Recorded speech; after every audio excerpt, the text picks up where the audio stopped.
For more resources, visit rymonline.org.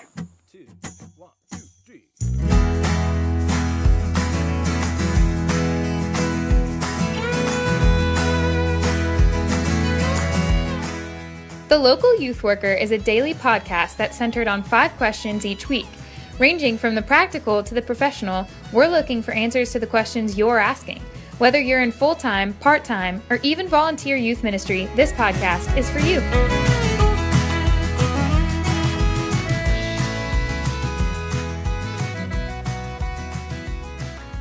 All right, everybody, welcome back. We're talking to Justin Pillsbury this week.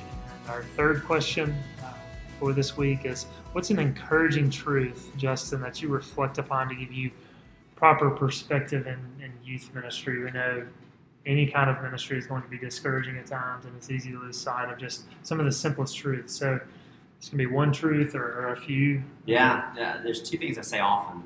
One of them, I got involved with RUF at TCU, and Dustin Salter would introduce each time, we believe you're never so bad that you're going to reach God's grace, never so good that you don't stand in utter need of God's grace. And that's something that I've also, throughout the years, have repeated often. Most students would associate that with me, and it's for both the student and for me, because there's so many of our students, especially in the context I was saying earlier, is, when you deal with upper middle class students who have money, sometimes have popularity, have some sort of talent or ability, the need for the gospel is not as pressing.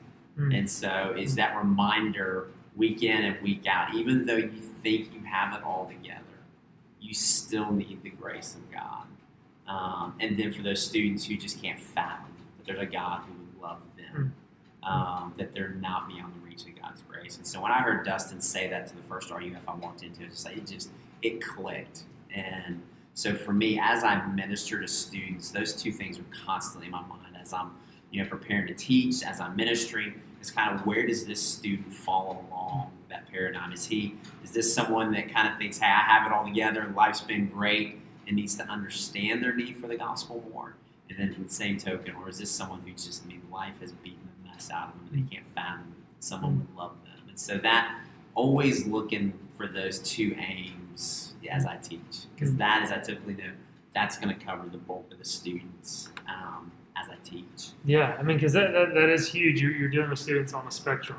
And so there's some on that end that don't really see the need for God's grace because they've been blessed with a good family, have all of this external blessing.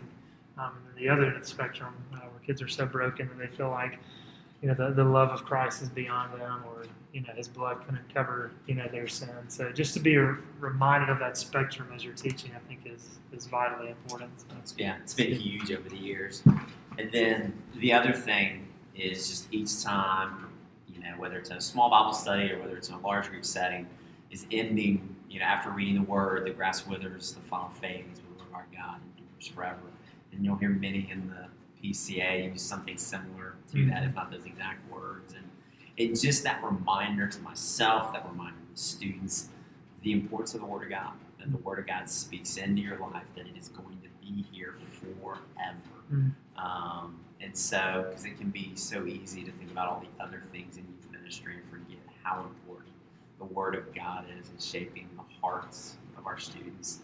So those 2 things have kind of been constants for me that repeat often for both the students and for me.